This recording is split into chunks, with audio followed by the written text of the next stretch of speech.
Willy Wonka and the Chocolate Factory revealed at Flip Expo. Special bonus podcast interview with Jack Guarnieri. Hello and welcome to this special bonus podcast from the Flip Expo show in Le Tréport in France. I'm Martin Ayeb from Pinball News. And I'm Jonathan Houston from Pinball Magazine. And we've taken this opportunity, as we did last year, to have a special interview with Jack Guarnieri of Jersey Jack Pinball, although there's a special reason for doing it this year rather than just out of interest in the way the company is going, because this is the show where they are launching their newest game to the European market. Right. And that game is Willy Wonka and the Chocolate Factory, which was shown to everybody today at around about midday. Right. And interestingly, as many of you might be aware, the game was also revealed last night at Midwest Gaming Classic. So that was just a couple of hours before the European reveal. But it's we were talking to Jack, and he's been in the the coin-op amusement industry for 44 years, and he can't remember any pinball machine ever being debuting or revealing in France, which is very odd since France is a very big territory for pinball traditionally. Yeah, had a long history with Gottlieb. Right. So there's a first for everything, and this game basically has a dual continent release, or reveal, as you might call it, being in the States and Europe as well. And the game is set up here in the booth of Christophe Linard, the importer for Luxembourg, and along with a Yellow Brick Road edition of The Wizard of Oz, a Dialed In, Pirates of the Caribbean, and a Hobbit game. So the entire all five titles are present here, and once the game was rolled into the room around noon, after Jack gave it a software update, basically there's been a line of people waiting to play it. Yes, and it was streamed live as well on the internet, I think, I was one of the fortunate first four to get to play it, and personally I'm very impressed both with the presentation and the way that it shoots. We do talk about that more in the interview with Jack, so I won't go into it too much here. But Jonathan, you've also played it. What were your impressions? Well, at that time I wasn't really playing the best games that I probably could. I did notice that this game could use a little stronger flippers. I think they turn them down on purpose. They do tend to do that at shows, particularly when they launch it. I know it could also be that there is just not enough electrical power for all these games, and that all games have weaker flippers. But either way, the flippers could be a little snappier, but other than that, I think it's a great flowing game.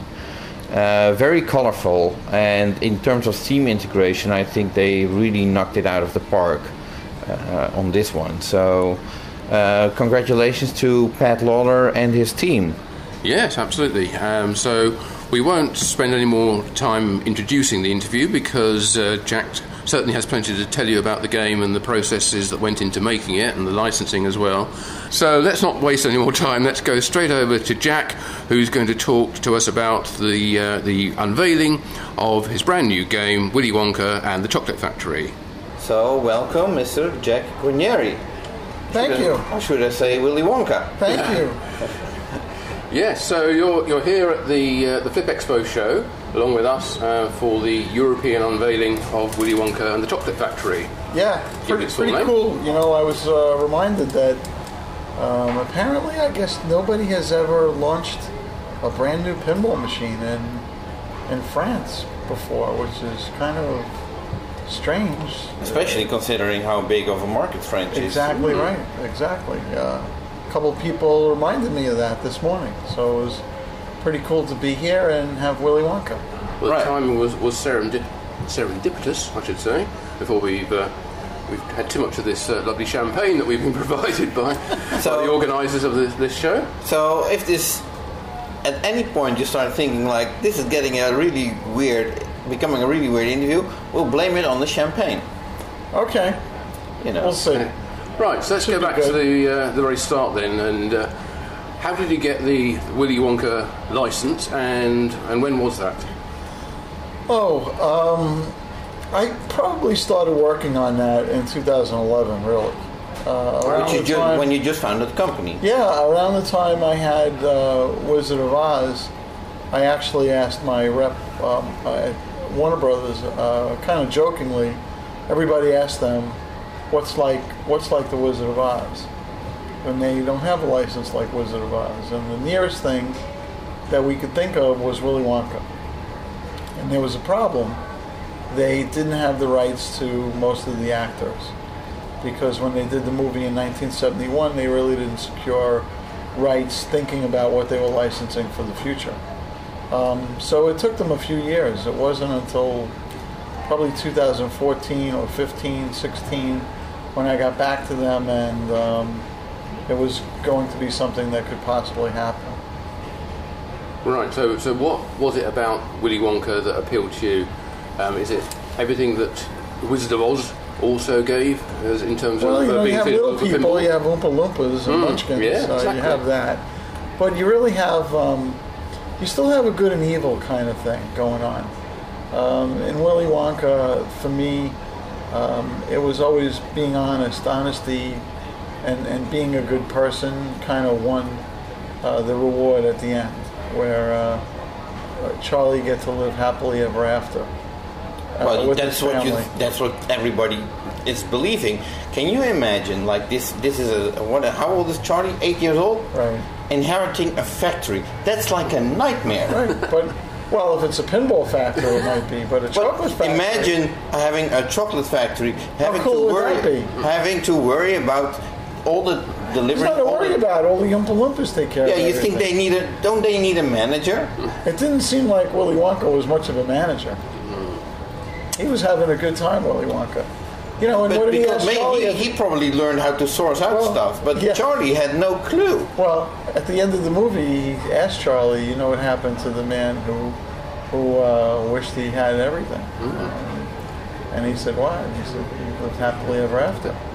So it's always a nice story. You know, the song in the movie, Pure Imagination, for me, is really like Somewhere Over the Rainbow.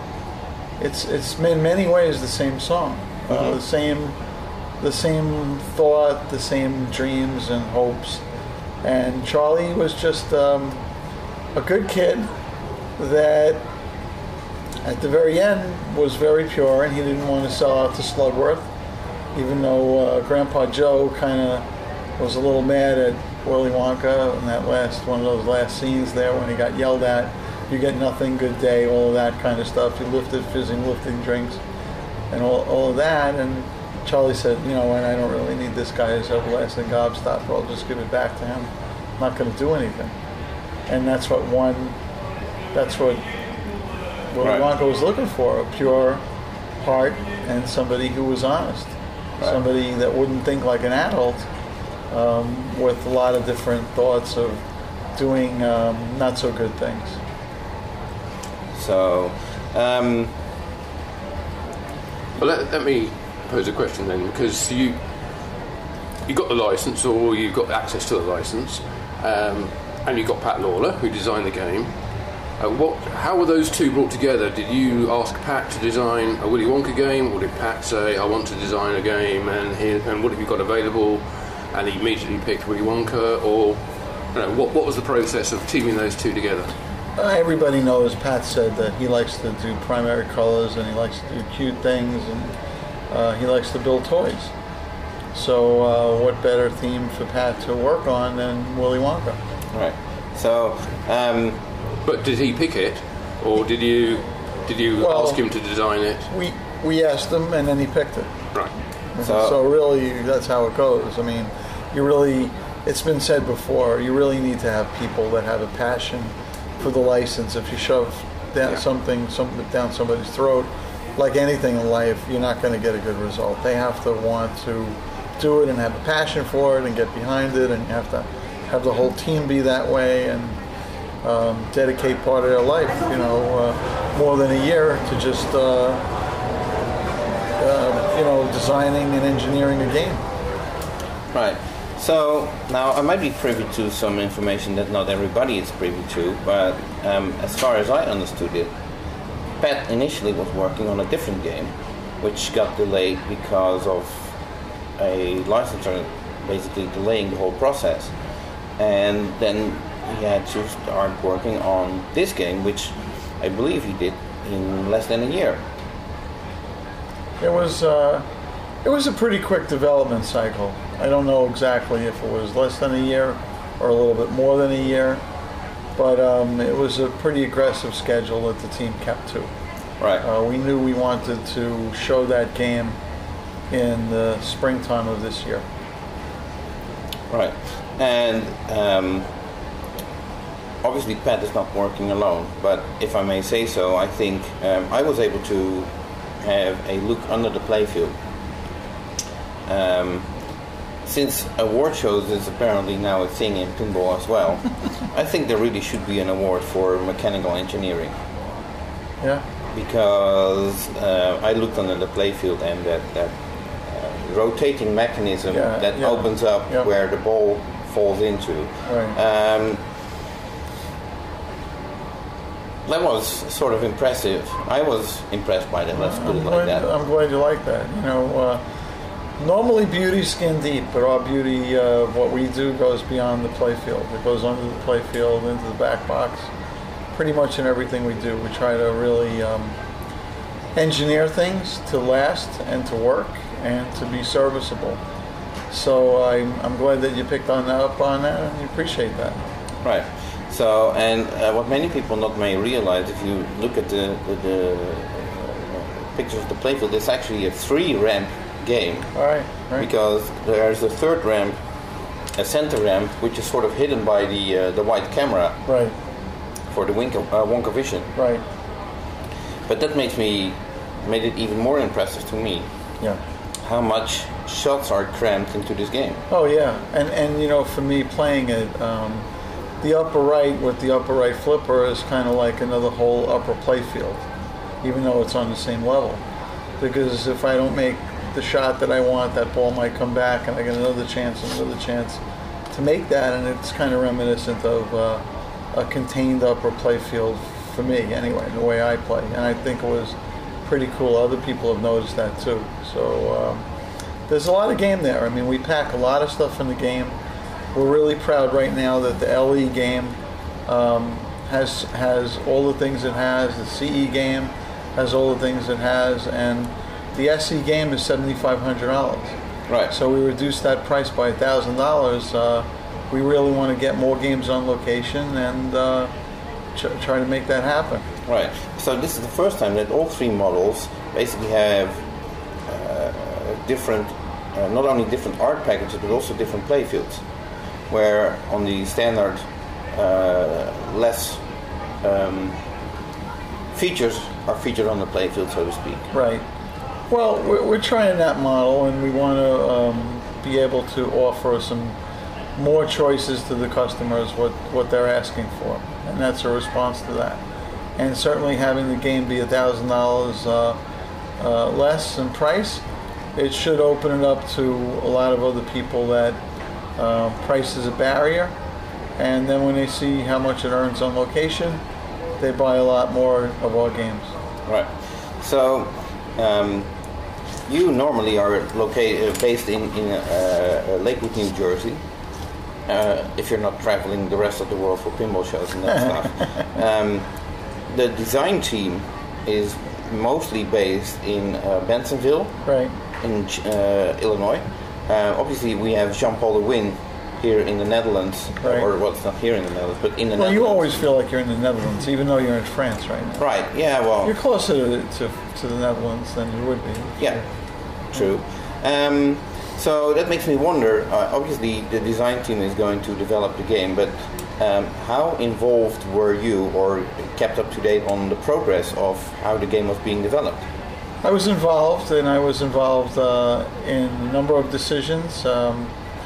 The team really needs to be led by the designer, and the designer is Pat. And Pat is a great leader and a good manager, and he had a vision, and the team had the vision with him, and they all collaborated to make the game.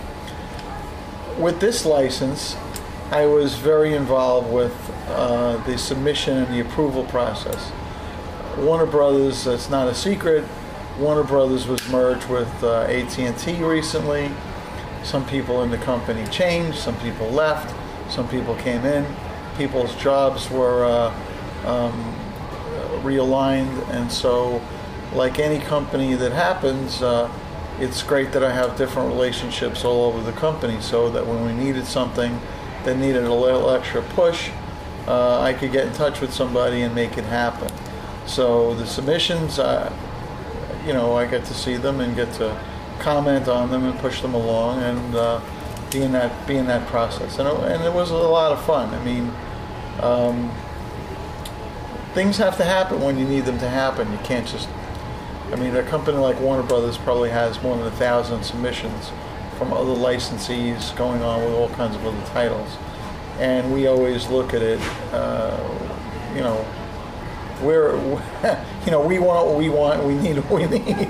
So we have a great partner in Warner Brothers with our products. They love our games, and this is the third license we've done with them. It's nice to be part of their family, their extended family, and we have great relationships with them.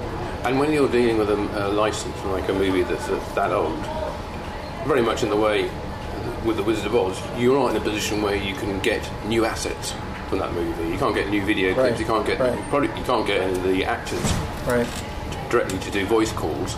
So how much material did you get compared to a movie like The Hobbit, where obviously the 3 movies worth there? There's a lot of clips, there's a lot of speech, there's a lot of music as well, which you might be able to tap into.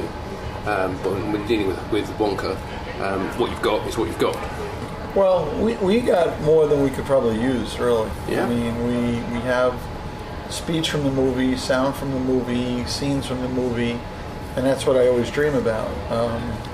Our games are very asset rich, not just in sound and music that we licensed. I licensed 4 songs for the movie, and I think we have a package that is really amazing. The game inside is probably coded, Joe Katz might say a better number than me because he's the guy doing it.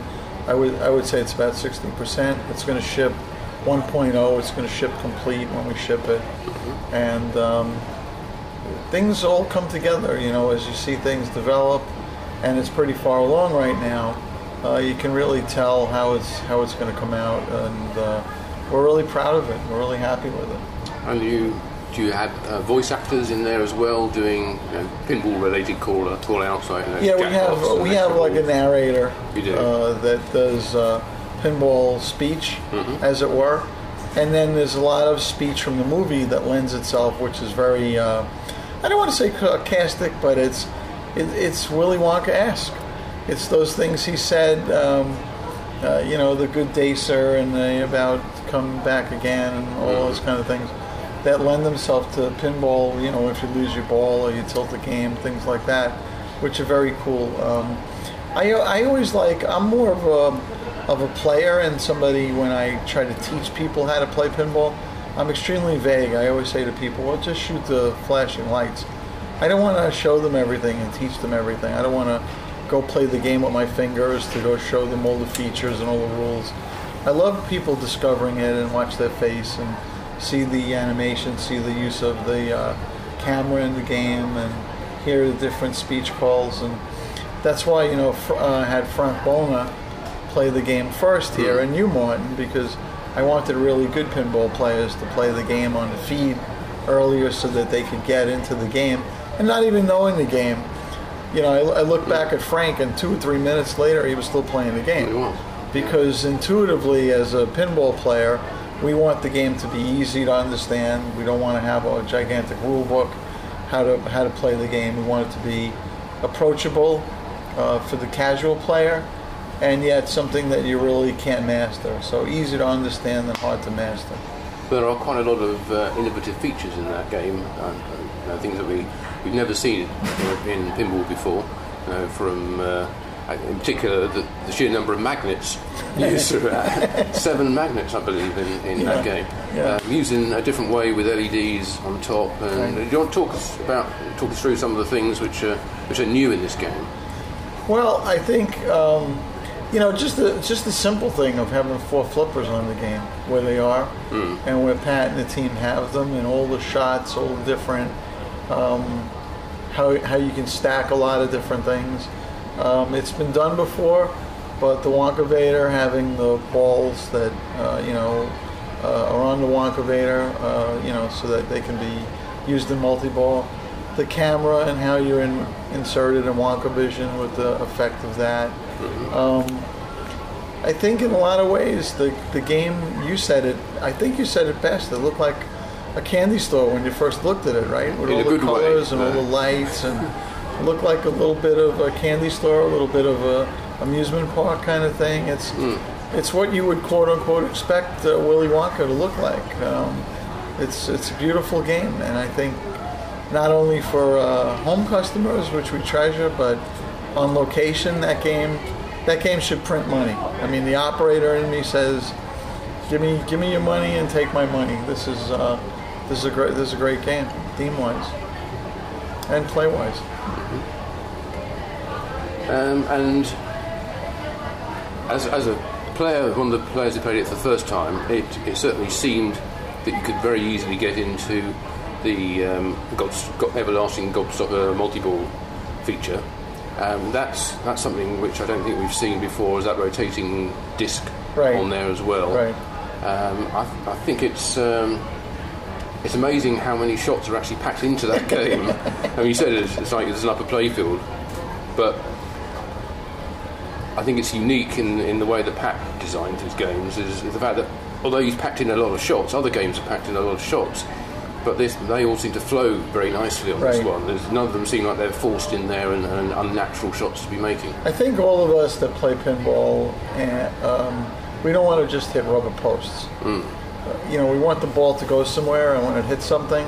I want it to score, and I want it to reward me with something. And you don't want a brick fest, and you don't want something where you're playing in ramps to reject shots and things like that, or you have to put in really strong flippers to accommodate for poor geometry. So when you play one of Pat's games, you have a feeling that you're back home again, that you played something that you really know. It's like laying on the couch that you took a nap on, let's say. It's just like that old pair of jeans that you put on that really feels comfortable. I mean, playing one of his games gives all the players that feeling. It just feels very familiar, but yet fresh at the same time. Now, I seem to remember way back when we first started talking to you about probably The Wizard of Oz, you said at the time that you don't want to be that company that takes things out of the game in order to produce other versions, and yet that's apparently what you're doing with this one as well. Well, I've also said never say never. The team had the idea to take out that mechanism. I can tell you it was not received well by me in the very beginning until I actually had to think about it a little bit and understand it a little bit more. And the benefit is also being able to sell the game at a more competitive price. I mean, that feature is still simulated in the game. It still recognizes that you would have locked balls up in the Wonka Vader. Right. So it's kind of virtual. Right. So we lose with a lot of different products. Sometimes the manufacturer loses sight of the fact that a certain amount of money this way or that way makes the difference of selling the product to that market or not. And I think part of what we want to do, I know what we want to do, is that we want to be more competitive in the marketplace, especially for operators. And being an operator, I've always said, selling equipment, it doesn't matter what the game costs, it matters what the game makes. But to get the game in the door, if it's $7,500 or $8,500, this game, you're not going to get a competing product in the marketplace for $7,500 that's going to compete with this game. this game will blow away anything in that price range. Anything anybody else builds, it'll blow it away. I'll guarantee that on location it'll make more money, it'll be more reliable, it'll have a better resale value years from now than anything I see in the market, and that's me talking as an operator. We need to look at the marketplace, and the marketplace changes. And a few years ago, Wizard of Oz and all the other games were aimed straight at the home. And, you know, it's true that today there are a lot of barcades and places that are commercial where these guys are putting CE games in a location. You know, a place like Sunshine Laundromat and Barcade, literal Barcade, the real Barcade, and places like that. They're putting in the highest end games like Ants down in Louisville, at Zanzibar. Those kind of places, they go for the CE games. They want the highest end. They have, you know, Addams Family Golds and every kind of high-end game. But that's not the case with Joe Operator. Joe Operator just wants, you know, a game that he could afford to put in there and be what it used to be years ago, just a piece of equipment to make money for the location and for him. And do you think that a limited edition run of 5,000 is a limited edition run? Or is that just a name of the middle machine in the range? Yeah, you know, limited edition, I joked at pinballsales.com, the only thing that unlimited was aggravation. I guess everything is limited at some point, whether it's 2,000, 3,000, 5,000. I think we need to give our buyers some expectations of what it is. I said this years ago, Addams Family, you had 22,000 games built. You're hard-pressed to find a good Addams Family that you could buy right now for your home. Wow, thank you. Look at this. We got some crepes delivered to us. Oh my goodness, thank you very much. Thank you. Catering is top-notch here at the Flip Expo. It's just, yeah. It's hospitality is I'm incredible. going to guess there's Nutella in there. Yes. Unless I would be disappointed if it wasn't. But you know, I think part of that is with a game like Addams Family, where you had 22,000, you would say, "Gee, that game's all over the place." But you can't find one anywhere right now in any decent shape to buy.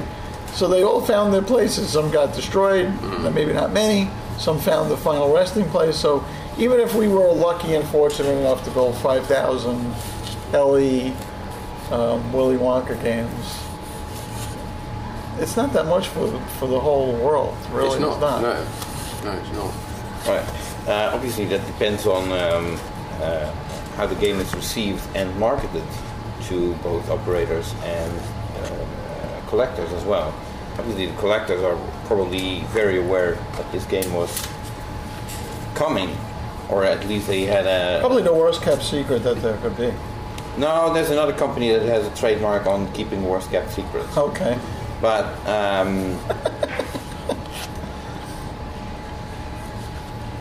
the expectation that this was the game that people that was going to be revealed. Okay, so that was no secret, even though you, until the last minute, I was calling it JJP5. Exactly. In front of you, who signed an NDA, and I was still calling it JJP number 5. Right. So I didn't break. Neither did I. So that's a good thing. Congratulations. And so, in terms of marketing, do you have any special strategies in order to basically tell operators, like, we got a new game and this is going to be a moneymaker for you? Because that's basically what games are supposed to be. You know, the cool thing is that I kind of have two different lives, maybe more than two, but let's talk about the pinball industry and the amusement business. So, you know, you see me at commercial trade shows, and I enjoy all those relationships with the commercial trade shows that are not, you know, a pinball show per se, as we're at today. Where I got my nickname Jersey Jack from certainly is Replay Magazine, right, who I write for. I don't shamelessly plug our product in every issue, but we do advertise in there. And they have an operator poll. Now the operator poll, unfortunately, it works based on how many of the games are out in the wild. a lot of our games are not out in the wild, and we don't really poll very well in that magazine. But the games we do have earn very well. So our best network are the people that operate our games and have them communicate with other operators and potential operators and spread the word. I mean, I got a call from a major amusement chain that's a public company interested in buying, double-digit Willy Wonka games. They want to try 4 or 5, and if they work, which we know they do, and they make money, which we know they do, they're going to make a commitment for a lot more. Companies like that do those kind of things, once other companies see those kind of companies do that, they jump in the pool too. And that's what we really have to do. You have to break through some of the bigger chains, and you have to, every game that you sell matters, especially commercially, because that's where most of the home customers get to see the games, to buy them in the home. They go out in commercial locations to see them. Not all of them are in pinball clubs or in tournaments or leagues that they play in every week at your house or Martin's house somewhere, and they get to play a game and they decide to buy it. So it is important for us to get games out on location, and never a bad time to buy a good game. I was saying the other day, we were talking about the landscape of pinball, and people asking me, so many companies making pinball machines, there's all these games, is the market going to crash? And typical Jack fashion, I said, there's a lot of games. There's just not a lot of good games. Okay? And that's what we build. We build great games. We build games that people don't want to sell, and when they do, they have a really high resale value. And we don't need to get our customers to sign an agreement saying they won't sell it for 18 months or anything. I can tell you, they love their games. They don't want to sell it for 1,800 years. They'll keep them forever. Now, each time we interviewed you in the past, we always come up with the same basic point, which is that with each new model that comes out, you always want to get closer and closer to being in a position where you can show it and then be able to sell it straight away. Now, you're getting closer, and I think with the Yellow Brick Road edition of Wizard of Oz, you were almost at that point. Where are you in relation to that with Willy Wonka? When's it going to be available for people to actually buy? Yellow Brick Road, we probably shipped about 50 of them or 60 of them already. So it was great. With the reveal we showed, games on the line. And whether people wanted a Yellow Brick Road at that moment or not, they were actually thrilled to see games on the line. As we're sitting here eating this delicious crepe, the line, like a really weird combination of words. Delicious crap. Crepe Suzette. Crepe. So sorry about that. Our main line's being changed over to do Willy Wonka. Right. Parts are coming in. So that means you've stopped making Wizard of Oz's, or are they on a different line? Wizard of Oz on the small line. Right, okay, so stop making Pirates. Yeah, we're getting about 8 or 9, 10 Wizard of Oz games off the line every day. So that's going well. You limited that, you said you were going to make about 200 this year. 200 games, yeah. So that's not going to take very long to get those done, if you're doing 10 a day. Exactly, right. In fact, most of them are sold. I don't know the exact number, but it was very, very well bought. A lot of people didn't know what the game was until they really saw the game, how beautiful it is. And Christoph has some here at the show, so that's really great. So what's delaying your production at the moment? I don't know. I don't like the D word. That's not a good word. You're raring to go, I'm sure. We're actually on time, I would say that. Things have to come in. We have to verify the parts coming in are good, which so far everything's good.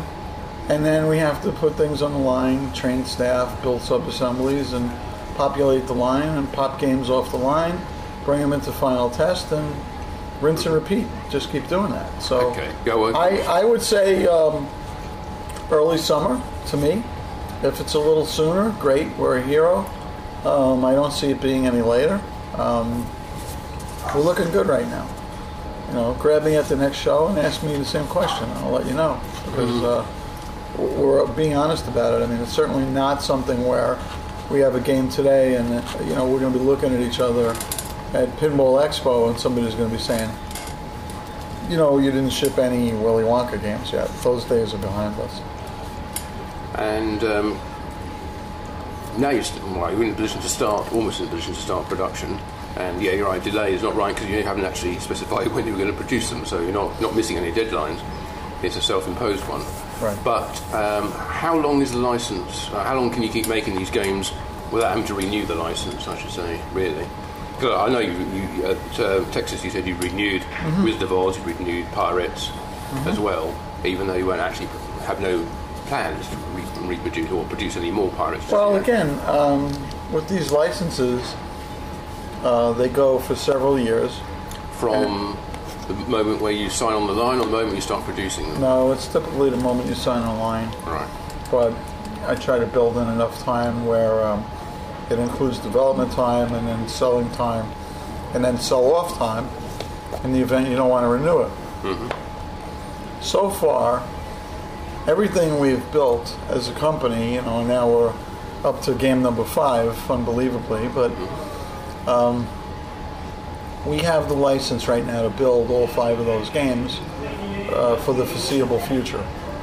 So could we go back and build Pirates in a year from now? We could, you know, but I probably wouldn't go back to Disney and say, let's make a Black Pearl edition, because it's too much to go back through all the approval process again. Yeah. I don't want to jump back into that pool. We have a lot of other things we're working on right now. If it was the only thing we were ever going to do, and I thought it would have a value to do it, maybe, but not everything works that way. But never say never. But Never say never, but in that one, I'm going to tell you, it's probably not going to happen because I'm not going to go back. still the standard edition. Yeah, I mean, Pirates is a great game. People wanted more. You know, we were talking just 5 minutes ago in London in January when I said to you guys, you know, all the games are sold out, and it was true. They were all sold out then. I mean, we were still building some, and maybe some of our distributors have them, but you know, we were sold out. It's just a question of trying to gauge what you're building in the future with what you're building now, and demand, and how many you want to build. But so far, we don't have a problem with building anything that nobody wants to buy. Right. Hold on. Oh, is that you? I'm not sure, but it could be you. Hang on. It's not you, Jack, because it's not your phone ringing, is it? My phone is ringing. It's Gary. Oh, no. It's Gary Stern calling this time call. He must know who we're talking to. Maybe he has his ears buzzing, but no, it's not Gary Stern. It's Gary Flower. Hello, Gary Flower. Oh, well, you're very familiar with Gary. Gary Flower. Gary, I stopped at Gary's house. Right. Yeah. Right. Gary had me as a house guest years ago. Gary is actually currently at the Midwest Gaming Classic, where the game debuted last night as well. Yeah. And he's supposed to be reporting for us. phoning in his report to us. So, Yeah. Really? if you don't mind, let's switch to Gary Flower. Gary, Hi there. can you come in? Hello? Gary? Hello? Are you Is there? there anybody there? Hello? Hello, Gary. Jonathan, can you hear me? Gary. Jonathan, speak. I can't hear. Gary Flower. Can you hear It's me? Gary Flower calling you, Gary. Can you hear? Sorry, I can't hear you. Oh, you seem to have a It appears problem. we have like Can you speak up? Gary? a weird connection. I can hear No. some noise, but I don't Hello? hear any voice. Oh, I can't hear you. Yeah, he can't hear us, I don't Sorry, I'm think. going to hang up. Okay. Well, we'll come back to that Right. a little bit later if we can. So sorry about that interruption. Don't worry about it. Yeah. Well, perhaps you can tell us, Jack, about how the launch went over in the Midwest Gaming Classic last night. Perhaps you got some information from your team there and about the unveiling of Willy Wonka, because So what I time imagine was it's a bit it? different What to the time way was it it was here here. when they were doing the? It was about 2 o'clock in the morning. 2 o'clock at 2 a.m. Yeah. Yes. Right. So I was up. I was watching it. Mm-hmm. I thought it was great. I wasn't there. Do you which wish is you okay. No, I don't would say that. Just from the... I could only be in one place at a time. I knew what was going on, obviously. I had made a choice to be here some time ago. I had no anxiety about changing that. I'm happy to be here, and I'm happy the team did everything they did at the show. They didn't need me there. The game was there, and that's what matters. So it was a lot of fun for them, and I think today here at our launch, it was great for all the people so far that saw it. Right. So just a minute ago, you talked about the licensing process, renewing licensing, and so on. As we know, the licensing approval process can be a real pain if you're building a pinball machine. Obviously, you established a relationship with Warner Brothers. I like how you say that. Warner Brothers. I like that. Okay. So my question is, were there any big hurdles to take in regards to getting approval for certain ideas or concepts for this game? I would say no. It was very cooperative. They were very understanding. There's a great team there because we have history with them of the games we make. And at their offices, they have a Hobbit game. They have Wizard of Oz. They know what we do, and they get it. So a lot of the approvals, a lot of submissions, there's hundreds of submissions we make for different things, and sometimes they come back to us and they say, you can use this a certain way, you can't use this way, you can use it that way. I don't think I'm really telling anything that many people don't know. With Willy Wonka, it's a little different in a way because it's not just the submission of things to Warner Brothers per se. You have two different estates that you're dealing with: the Dahl estate, Ronald Dahl estate that wrote the book, and you have Gene Wilder's estate. And these estates, they have different approval rights for different things, likenesses, images, uses, and a whole litany of other things. So you could have Warner Brothers approve something, you could have the Dahl estate approve something, you could have Gene Wilder's estate say no.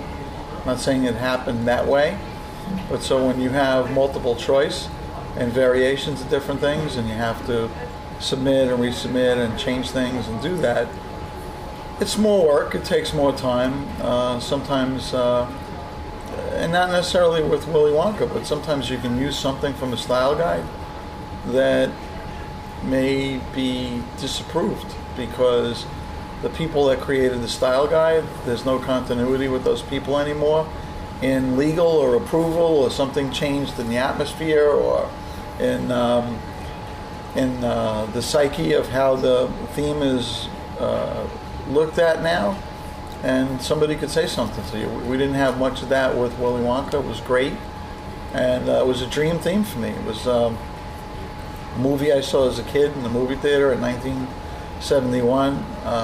My kids have watched it a million times. I just watched it again the other day. It was on TV as I was flipping around. I watched it again. It's like one of those movies that just makes you feel good. Makes me feel good anyway. Well, I'm sure that you're hoping that seeing the success of The Wizard of Oz, which you apparently keep on making, that Willy Wonka is going to be your next Wizard of Oz. I think it could be because it's what they say in our industry. It's an evergreen title. It's a game that really transcends gender, age groups. If it's fun, which it is, I know it's fun. You guys played it. That means a lot. You could have games that are. There's probably a very delicate balance of ingredients that need to go into a pinball machine to make them be a success. It's a combination of how the game plays, certainly, but it's also satisfying shots, it's understandable rules, rewards. You want to really feel good when you achieve something on a pinball machine. You want to have the sensory overload that our games give you, the sound, the speech calls, the lighting effects, all those things. They really have to come together in a delicate balance to make a really great game, and that's what we strive for. Right. And How much do you think your games need to be sort of family friendly, and maybe does that lead to them being sort of less combative in terms of the way that the game is presented to the player? It's not you're battling straight away, it's you're trying to achieve something in cooperation. Right. I think, I think those kind of games are good. I love all kinds of pinball machines, even ones that we don't build or we never built, from many years ago. I certainly love ours more. The place where we are is a family-friendly kind of thing, but it doesn't mean that we wouldn't make something in the future, not that's less family-friendly, but that may have a little bit more of an edge to it or a little bit more of an adult option to it at some point or other. But they would still be something where games today, if they go in a home and they sit in your living room and you have company over, you may not want the graphics to certain games be something that you show your neighbors or the people that you work with, that kind of thing. Because you wouldn't put any sort of blood or gore into your games. I don't see it. No. I don't see it. I don't see it. Years ago, I've said it on other podcasts and things like that. Pinballsales.com, we kind of shied away from selling certain games that didn't appeal to the whole family. It wasn't that important to sell a certain title where I couldn't believe in the title or it offended a certain group of people. We just didn't sell them. Well, speaking of offending a lot of people, how about those Oompa Loompas? Aren't they cool? But aren't they offended? I don't know. I haven't seen one lately. Have you? I mean, we do have a guy in America Don't they have with a an orange union of face. their own? We have a guy in America with an orange face, but he's a little bit taller. One of those Oompa Loompas. Yeah, he outgrew the Oompa Loompa status, I guess. Right. I think he got out of that stage, but I think they're pretty cool. Willy Wonka, to some people it was a scary kind of movie because the kids disappeared a little bit sometimes. You didn't know, you hoped for the best that what happened to them when Violet had to go get all the juice squeezed out of her. You wondered kind of like what happened when you're a kid, or whether or not Willy Wonka had the incinerator running that day. It was an odd and even day, and it worked out at Mike TV. I don't know if they ever stretched him and made him big enough again, and he was back to normal. It kind of gave you a pause, especially as a kid, if you should really be bad. I think maybe that's what they were trying to go for. Like, maybe if I'm bad, I'm gonna get into some kind of trouble that I'm not going to be able to get out of. I don't know. So where do you go from here then? You launch the game in Europe, launch the game in the US. Are you doing any more launches, or is it full steam ahead with getting the game into production? It's full steam ahead, but we do have games that'll go out on location. We have games that'll go to shows. The show schedule. Yeah. My life lives by what's on your website with all the shows, and I have to go book all my travel plans by what's going on, in pinball news. So yeah, there'll be a lot of travel. I'll be over 100 and something thousand miles this year happily. A lot of distributor open houses, a lot of location launch parties. Maybe I can't make all of them, but the games will be there, and a lot of fun. I could see a really fun summer of a lot of Willy Wonka games. I could hear the tune in my head as I'm laying on a pillow for my 3 hours sleep every night. I gotta admit that the music in that game and the music from that movie, that's an earworm that you'll be stuck with that for the rest of the summer. Yeah, I don't think I'm stuck with it. When you like something. Let's talk in August, see if you still like it. That's the sound of money. That's what that sound is. When I had amusement centers, people would come in and they would say, "Oh my gosh, what's all that noise?" I said, "That's the sound of money, because if it doesn't sound like that, there's no money going into any of the games or any of the machines." So, right. you love to hear that sound. Right. Now, in terms of Steam integration, I think this game really knocks it out of the park. Anybody familiar with the Wonka movie can really see that the design team really put out all stops to integrate as much as they could in the game in a very elegant way, I would say. easily understood too. Yes. So now when it comes to, obviously you're a manufacturer, you need to sell these games. So when it comes to marketing, are you taking, I'm not sure what I can call it, pages out of the movie, so to speak, but I mean, you could do something like there would be 5 golden tickets inserted in games somewhere that give people a privilege or something, or... Yeah, wouldn't that be cool? That would be cool. Yeah. Is there anything you can say about that, if that's going to be the case? I could. Would you? Maybe. Let me give you a little more champagne here, Jack. I think your glass is running a bit dry, and see if that loosens your tongue at all. There we go. Oh, man. Filled it to the rim. Well, you know, those things, when you license a great property like this, it's really wonderful to follow the script and have those opportunities. The golden tickets certainly were great. 5 of them, you know, they actually had 6. They had one fake one. Fake news, they had fake golden tickets. Can you imagine that? Already in 1971. Yeah, they had a faker, you know. Yeah, so we'll see how we market that. I know, I don't want to get ahead of myself, but I know based on all the texts and emails and phone calls that I received just from a few hours ago when the game was officially released, you know, I would venture to say that there were hundreds of games sold in less than, you know, certainly less than 24 hours, just in the last few hours. Distributors, there's some distributors ordering, you know, triple digit worth of games. Right. So it's a great problem to have, and we're thrilled. We're very humbled by it. We appreciate that. The marketing of something like this, the fun side of it with doing something with golden tickets is really great.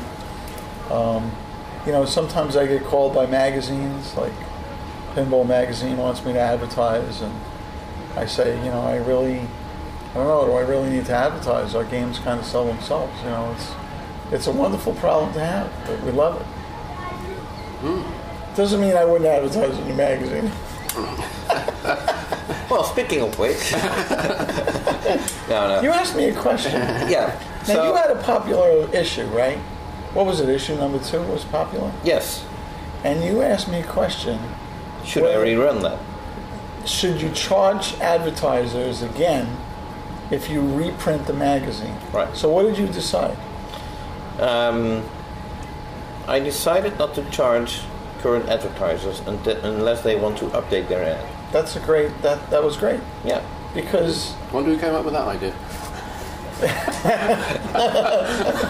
Yes, we've had these discussions. So you're not the only one that can ask questions, you know. Right. So, but well, that's good. That's great for the advertisers. They got like double their money. They got the popular magazine again, and they didn't have to pay for an ad to run again. That's great. Right. So, and even if they want to update their ad, then they're not going to be charged full 100% because it's going to be a smaller run. So Pinball Magazine's a great magazine. Yeah, I heard about it. I heard it won an award as well. Yeah, it's Whippy. Yeah. So I can see you win several with Willy Wonka as well. That would be great. Right. So, but talking about the various aspects of the game, do you want to tell us who? I mean, obviously Pat Lawler designed it, but who else was involved in the team there? Or who? It's a big team, but who were the key team leaders in various aspects for their programming, the sound, the art, the video? You know, on the leader of the pack, you know certainly who that was. I mean, it's Pat. It was really important to have John Yowsey do the artwork on the game. I do have a question about that, though. But continue first. Yep. Go ahead. What was your question? Well, obviously, there's the images of the various characters in the movies. Are these style guide photos that John incorporated in his artwork, or did he redraw the faces completely again? No, he redrew things. Yeah, he didn't just take it and cut and paste it. The good thing and the bad thing with the license is, you know, I said this for Wizard of Oz. What would the Wicked Witch of the West look like? It's just got to look like the Wicked Witch of the West. you don't have poetic license to go 20% different than what she looks in the asset. So if you want poetic license, you better do an original theme. Can you move off the line by a few percentage points and have have your impression of that character, how that character looks? You could, if you want to possibly take chances where you get comments and rejections, and I'm not saying that's the case of what happened, but this is why when you license those assets, you pay all the money. And I kind of started this whole thing with hand-drawn artwork with Wizard of Oz, because everything for a very long time from different companies was just photoshopped in and cut and paste kind of things. And it's really a fine line to do. And we have the right people to do it, so you get the right result. You get something that looks fresh and something that stays true to what the license wants you to do when you make it. Right. Okay. Now, I did understand, because I listened to the Special Man Lit podcast, who was discussing with the design team about the game, that there were only licenses in place for 2 people who played Oompa Loompas. Right. Does that mean that the other Oompa Loompas in the game were sort of made up? Or that you take people from Jersey Jack Pinball and put them in the game? No, as we can't Oompa do Loompa? that. Otherwise, we could put your face in there. What? Yeah. Or It'd your be own? good as an Oompa Loompa. We actually put my face as the mayor in The Wizard of Oz because they didn't have the rights to all the Munchkins. So our artist at the time was in a battle with Warner Brothers, which we shouldn't have been in, but he wanted to prove a point, and they went back and forth, and they said, well, we didn't have the faces, and then he put a bunch of our faces in, and they said, well, you can't use those faces, and he said, well, why not? So they found some faces somehow for us to use. I don't know where they came from. They have an extra face department or someplace where it came from, but maybe it was something. Maybe people working in that department that just wanted to be on the game. I don't know. You know, but again, you can't use things you don't have the rights for. I mean, that's what it comes down to. There are scenes in movies like this where you have a central character in the foreground and you have 30 people in the background. And they don't have the rights to the 30 people in the background. So you can't blur them. You can't put something over that. You can't block them. You can't omit them. You can't use the scene. You can't use the scene because the scene needs to be used the way it was used in the movie. So there's a lot of me inventing a pinball machine with a big HD LCD was a great thing, I think, my personal opinion. But of course, these things bring other elements in. They bring some challenges always, and they bring a lot of benefit that outweighs the challenges. But fortunately, we have a very creative team and the cooperation from our licensor, and we make things happen. We still get to the finish line of what that particular item might have been. So you mentioned Joe Katz as the lead software programmer. I thought that would be Keith Johnson or Ted Estes. They're working on other games. We have a deeper bullpen today. Bullpen. The champagne's starting to work. Okay. More champagne for More champagne. So we have a deeper bullpen today than we had years ago. So Joe is a great player. Joe's a great programmer. He's a great rulesmith. He's another guy that needs to come to the forefront and take the lead on a game. And it's really nice to see him do that. I like Joe a lot, and I think he and the rest of the team did a great job. Doesn't mean that Ted and Keith, JT, and a couple of the other guys didn't have a hand somewhere here and there. I don't know to what extent, because luckily I'm not over their shoulder when they're pounding on the keyboard at 2 in the morning when they're writing all this stuff. Right. Okay. So animation still Jean-Paul Dewin? You know, we're thrilled that it continues to be JP. JP is just a charm to work with. A lot of my mornings would start with a phone call to JP because he's a little bit ahead of me. I have to call him up. I have to ask him some things that are going on with submissions and approvals and things like that. And I think we really enjoy each other's conversations and each other's input and ideas on a lot of different things. I think he's just an amazing talent. He's a blessing to have in the company. He's great. He's a great guy. Right. So, any specific mechanical engineer involved that you can name? Yeah, I mean, if I start mentioning one guy, I got to go through the whole list. I mean, they're all really carrying a lot of weight of what needs to be done. Because before we can order a part, we need to make sure that part's engineered. They get tested. They get first samples. They get production run parts, and that all starts with engineering and the idea of what we're going to make through the team and how you're going to make something that actually is going to work and perform and be easily serviceable. So we have a lot of really good people. And mechanically, this is a standard body game, as was Pat's previous game. Is that the direction that you think the company is heading towards, or looking to make all the games standard body, or is still looking to have a mix of wider body as and when the design and the title calls for it? That'll be left up to the design team. So there's no bar on them.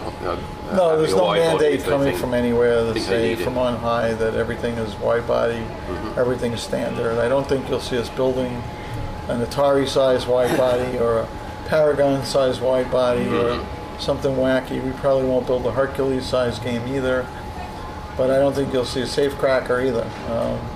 So we'll probably it drives our people crazy in a way with different boxes, different packing materials. When because think about it, Wizard of Oz that we did in the beginning is not the yellow brick road that we're building now, because the whole body changed, because the head of the game changed, the boards are in the head now, things have been brought up to date. So there have been a lot of changes over the years, and most factories try to get to a stage where they standardize more things than change more things. We're still in a place where I bet maybe there's 80% of our games are different from each other, where other companies that do what we do, 90% or 80%, the bigger percentage of their game are the same rather than different. And there's a good reason to do that when you're a factory, because you can use a lot of the same things. But maybe there's not such a good reason to do that, because you have players asking in a polite way or demanding that things be much different than they played last time. So when you see all 5 of our games together, like Christoph has them out there, it's wonderful to look at, because I don't see one that's better than another. I just see all of them that are different from each other, and they all really complement each other. Even subtle things like user interface. You mentioned JP. Every user interface on those screens is different from each other. So we keep it fresh. Right. Speaking of keeping things fresh, I'm getting back to the marketing bit a bit, in the sense that with previous games you did t-shirts for those games. There were t-shirts for Pirates, there were t-shirts for Dialed In, I think even for the Wizard of Oz, I think there were Jersey Jack t-shirts as well. You're here sitting next to us wearing a Wonka bar t-shirt, which I'm not sure whether that is something that you created or whether it exists, because it's just a Warner Brothers property that someone might have done. Now we did see at the show, which I thought was very clever, little tiny Wonka bars, pieces of chocolate that usually go with a cup of coffee or something like that, which was a very nice gesture. So in terms of those assets, can you discuss if there are any plans in terms of t-shirts or other materials to promote the game or tie in with the game? To me it's so interesting that people are very interested in different licensing aspects that pinball companies get into. Licenses typically, and I'm not an expert, but I know enough to be dangerous, and to license. things and deal with these people. When you get a license, you get a category. So if our license covered a commercial pinball machine, it doesn't cover a t-shirt. Right. So I know other companies go take stuff and make t-shirts. I don't know that they get a license because with certain companies, there's a minimum guarantee that you need to promise for the license category. And then there's a percentage of sales or some other X per item or whatever. So obviously dialed in is our intellectual property. We can make all the dialed in stuff we want. Unfortunately, there were no Wizard of Oz t-shirts. There were a lot of Jersey Jack t-shirts because our logo or whatever we come up with, people love to wear our stuff. And we recognize that. We could probably put a little bit more effort into that. I put effort into it in the beginning. When we weren't building games, we were building t-shirts. Well, you're building the company at that point. So you want to get your brand out there. Yeah, I mean, as much as Wizard of Oz, you want to get Jersey Jack Pinball out. Yeah, and we do make a lot. We sell a tiny amount of them. Most of the time, it's giveaways for charitable use or show use, or pinball clubs or tournaments, things like that. We give a lot of that away, and really, it's not an expense to give away in quotes because it's promotional value. People are wearing your name on their body, so that's pretty cool. We met up with somebody that had some rights to a different title that we were closing in on negotiating with to license something, and my mind was, gee, we could make wearables for this other item because we have a relationship with somebody that has a license. So that would be pretty cool. The shirt I'm wearing, I went on Amazon and bought it. And it's a Warner Brothers. I wanted to make sure that it wasn't something that was a knockoff that I would be wearing. The tagline is under there, if you look in the microscope, for Warner Brothers S19 in 2019. I don't want to be wearing some bootleg thing or whatever. But you can't produce Willy Wonka and the Chocolate Factory pinball t-shirts. Well, unless without a license. We couldn't, but we could buy them from somebody who has a license. Yeah. And, in general terms, I'll say this about licensing anything, right? Anything you do needs to get the licensor's blessing. So if you had all assets that were approved, let's say you had images and likenesses of anything that was approved, and you made a brochure, and now you write this brochure up. That brochure typically to any licensor needs to get submitted to their marketing department to be blessed. Mm-hmm. So you may say, well, all the components that are on this brochure have been approved, so I can bless it myself and just say it's good. No. Typically with any licensor, you can't take an image. If Martin was a licensed property tomorrow, we couldn't take his picture and then put wording all over his body, right? Because now we're covering up that image and likeness. So things like that, you can't do, but we know that stuff. We're professionals. We know that stuff. I'm sure you do, but another case comes to mind. I won't mention any brands or game names, but in this case, you're wearing this officially licensed Wonka Bar t-shirt. Yeah. But there's nothing stopping you from contacting the manufacturer saying, like, hey, I want to order, like, say, 500 shirts, but I want you to print my Jersey Jack logo on the back as well. Because the shirt is already licensed, and you're basically asking him to do something extra. Yeah, I don't know what his license says. And again, we're on a limb of a tree. That's the supposition section of the tree. If he creates a shirt and his license says that whatever's on that shirt is what it is, and now he adds something that violates that license, I have no clue. Does anybody care? Is it in the scheme of things? Does it harm anybody? Does it, No, well, the reason I'm bringing it up is because we've seen T-shirts in the past. Right. Well, you're a troublemaker, so that's why you bring this up. No, but I think it's a valid question. Where we had a licensed superhero and then basically it turned out to be an existing T-shirt where on the back an extra print was added.